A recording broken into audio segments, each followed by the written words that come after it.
Good morning, मेरे प्यारे बच्चों. So this is your Bharat sir and I welcome you all in our beautiful channel Optimal Learning Classes. Okay, so आज है day 2 और मैंने promise किया था डे 2 में मैं आपको बताने जा रहा हूँ हाइट के बारे में. ओके, आज जो बता रहा हूँ बड़े ध्यान से सुनना और थोड़ा फास्ट चलेंगे क्योंकि ये रैपिड राउंड्स है. तो हाइट के बारे में बात करूँ जल्दी जल्दी तो क्वेश्चंस में लेकर चल रहा हूँ कि एक बॉल को मैं ऊपर फेंक रहा हूँ 30 मीटर पर सेकंड से और ये जो ऊंचाई होने वाली है वो हो सकती है आपकी किस्मत की ऊंचाई हो, आपकी सफलता की ऊंचाई हो. लेकिन अभी जो हम हाइट फाइंड करने जा रहे हैं, ऊंचाई जो फाइंड करने जा रहे हैं वो करने जा रहे हैं बॉल का. किसका? एक बॉल का. ओके, सो बॉल को मैं फेंक रहा हूँ 30 मीटर पर सेकंड के. इसके 4 तरीके मैं बताऊंगा. तरीका नंबर 1 जिसको आप प्यार से मेथड भी बोलते हो.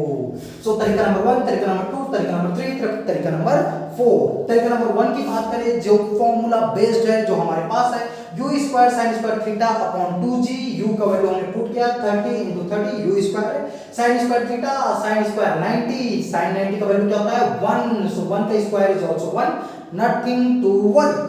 Divided by 2 into 10.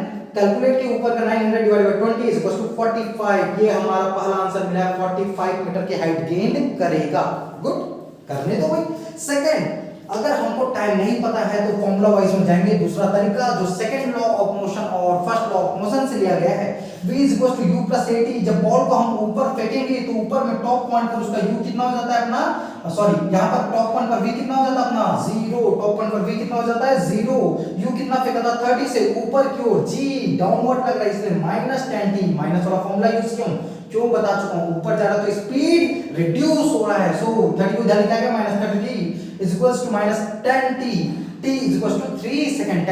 t is equals to 3 second. Time मिल गया 3 सेकंड. नहीं पता कैसे कैसे निकाला लेकिन हमको तो डायरेक्ट पता था 30 से फेंका जाए तो टाइम ऊपर जाने के लिए लगता है 3 सेकंड.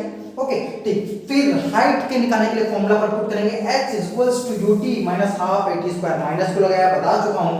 सो इसको कैलकुलेट किया. इसका भी आंसर है 45. तरीका नंबर 2 से भी आंसर है हमारा कितना 45. Well and good.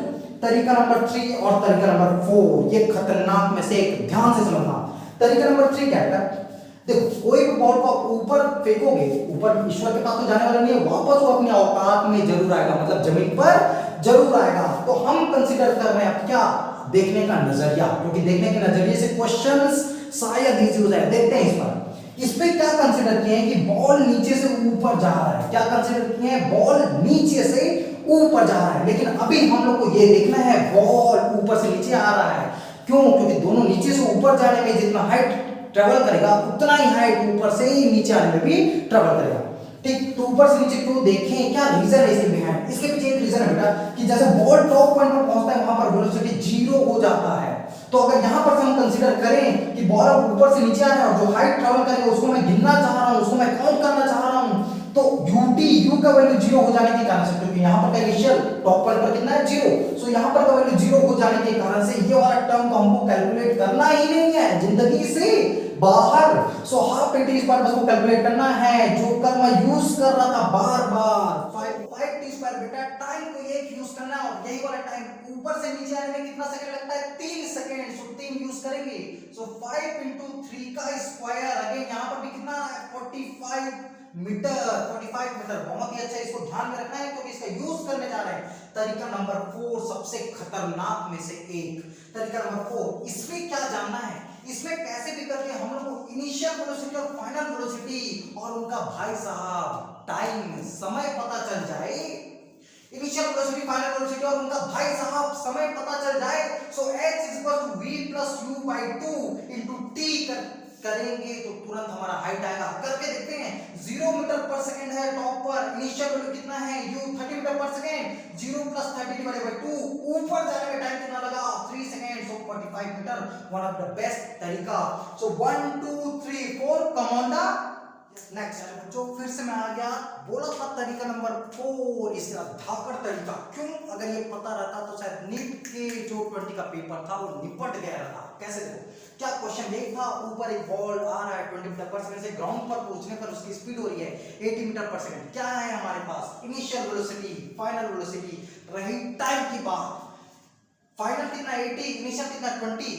दोनों का अगर मैंने माइनस किया फाइनल माइनस इनिशियल कितना आ रहा है 60 मीटर पर सेकंड. 60 मीटर पर सेकंड को अप्रोच करने के लिए बॉल को कितना सेकंड का टाइम लगेगा? लगेगा 6 सेकंड, क्योंकि जी का वैल्यू है 10। 1 सेकंड में कितना बढ़ा सकता है 10, 2 सेकंड में 20, 3 सेकंड में 30, 4 में 40, 5 में 50, 6 में 60। तो 6 सेकंड लगेंगे उसको ग्राउंड तक अप्रोच करने के लिए। टाइम भी मिल गया तुरंत। मैंने बताया initial plus final by 2 multiply by time करोगे, आंसर आएगा 300 मीटर। ऑप्शन नंबर सी था, चेक कर लेना बेटा, कई जगह पर ये ऑप्शन नंबर डी पर भी दिया हुआ है। उसी के बेस पर कुछ और क्वेश्चंस मैंने आपको दिए हैं ताकि आप प्रैक्टिस करो और ये ऐसे क्वेश्चंस के ऊपर परफेक्शन हासिल करो। 10 मीटर पर सेकंड से फेंका गया है, ग्राउंड पर आया तो उसकी स्पीड है 70 मीटर पर सेकंड। एवरेज कितना 70 माइनस 10 60, 60 का 6, then 10 plus 70 by 2 b plus u by 2 multiply by time. जितना भी है आपको बताना है मुझे बड़े प्यार से। नेक्स्ट 0 मीटर पर सेकंड से फेंक रहा हूं, मतलब बॉडी सिंपली ड्रॉप किया जा रहा है, बॉडी सिंपली ड्रॉप किया जा रहा है। बॉटम पर आने पर स्पीड कितना है 40 मीटर पर सेकंड, टाइम लगेगा 4 second. Okay, so h is equal to 0 plus 40 by 2 multiply by 4। Answer आपको बताना है। थक गया मैं, ये नीचे 3 और रखा हूं आपके लिए जिसको आपको कमेंट कर बताना है। Okay, next. ओके बच्चों, अब बात करने जा रहे हैं रेंज की। किसकी? रेंज की। क्षैतिज परास दिखता है और लगता है बहुत प्यारा है, बट कैसे वॉट लगाते हैं सब हमको पता है, आपकी और हमारी भी। हमारी तो नहीं, बस आपकी। देखते हैं। ओके, सो एक ऐसा क्वेश्चन जिसमें तीनों चीजें पता करने की कोशिश करते हैं। 30√2 एंगल 45 से मैं फेंक रहा हूं, पता करना है time, height and range. Time, height and range. Okay, formula से एक बार देखना जल्दी से। t is equal to 2u sin theta by g, 2 into u 30√2 into sin 45, sin 45 कितना 1/√2 by g, g कितना 10। सॉल्व करेंगे हाउ मच 6 सेकंड। h के बारे में बात करते हैं, लग रहा है खड़ूस सा लेकिन करना तो पड़ेगा। करते हैं u square sin square theta by 2g 30√2 multiply by 30√2 y, अरे स्क्वायर है भैया। सो 30√2 मल्टीप्लाई बाय 30√2 into 1/√2 into 1/√2 काहे? अरे दहेज में मिला है, स्क्वायर तो गिफ्ट में, divided by 2 into 10 how much 45 metre. 45 metre. Range के बारे में बात करें हमारे प्यारे दूल्हे जी, कितना u square sin 2 theta by g। Formula क्या है u square sin 2 theta by g। 30√2 multiply by 30√2 u square sin 2 theta, theta कितना बेटा 45 डिग्री, उसका डबल कितना हाउ मच 90 डिग्री। कितना 90 डिग्री, sin 90 कितना 1। सिंपली इसी को सॉल्व करना है तो कितना आ रहा है हमारा 180 metre. How much 180 metre. So answer कितना है 6 सेकंड। आंसर है हमारा 45 मीटर और आंसर हमारा 180 मीटर। अब देखते हैं प्यारा सा मेथड जिसका नाम है अपुन का मेथड, AKM, अपुन का मेथड। करना क्या इस मेथड में, बस आपको सबसे पहले ब्रेक करना है। सिंपल सा रूल है फिजिक्स का, जो सीधा दिखा उसको छोड़ दो, जो टेढ़ा दिखा उसको तोड़ दो। तो ये दिख तो टेढ़ा रहा है तो छोड़ना है कि तोड़ना है? टेढ़ा है तो तोड़ दो, सीधा है तो छोड़ दो, टेढ़ा है तो तोड़ दो। तोड़ देते हैं किसमें? अरे हड्डी के साइन और कॉस के फॉर्म में, साइन और कॉस के फॉर्म में तोड़ना है। जिसके साथ एंगल बनता है वो कॉस में आ जाता है, तो 30√2 cos 45 या 30√2 sin 45, sin 45 1/√2 cos 45 1/√2। सॉल्व किया, मिला हाउ मच 30 कितना 30। यहां तक करने की जिम्मेदारी आपकी, तोड़ के मेरे को दे दो, आंसर निकालने आपका जिम्मेदारी मेरी। सो जैसे ही 30 बोला, टाइम ऑफ फ्लाइट के लिए जिम्मेदार है ये भाई साहब। कौन? जो ऊपर की ओर खड़ा हुआ दिख रहा है वही जिम्मेदार है। कितना टाइम 30 का कितना होगा 3 प्लस 3। हाइट के बारे में बात करें तो कितना 5 into 3 के स्क्वायर। और रेंज की बात करें तो 30 मीटर पर second multiply by total time 3 plus 3 how much 6। कितना आ रहा अपना 180 मीटर। चेक कर लो 45 मीटर, चेक कर लो, and this one is 6 second. Check कर लो, तीनों आंसर आपके पास आया कैसे। Next video, thank you.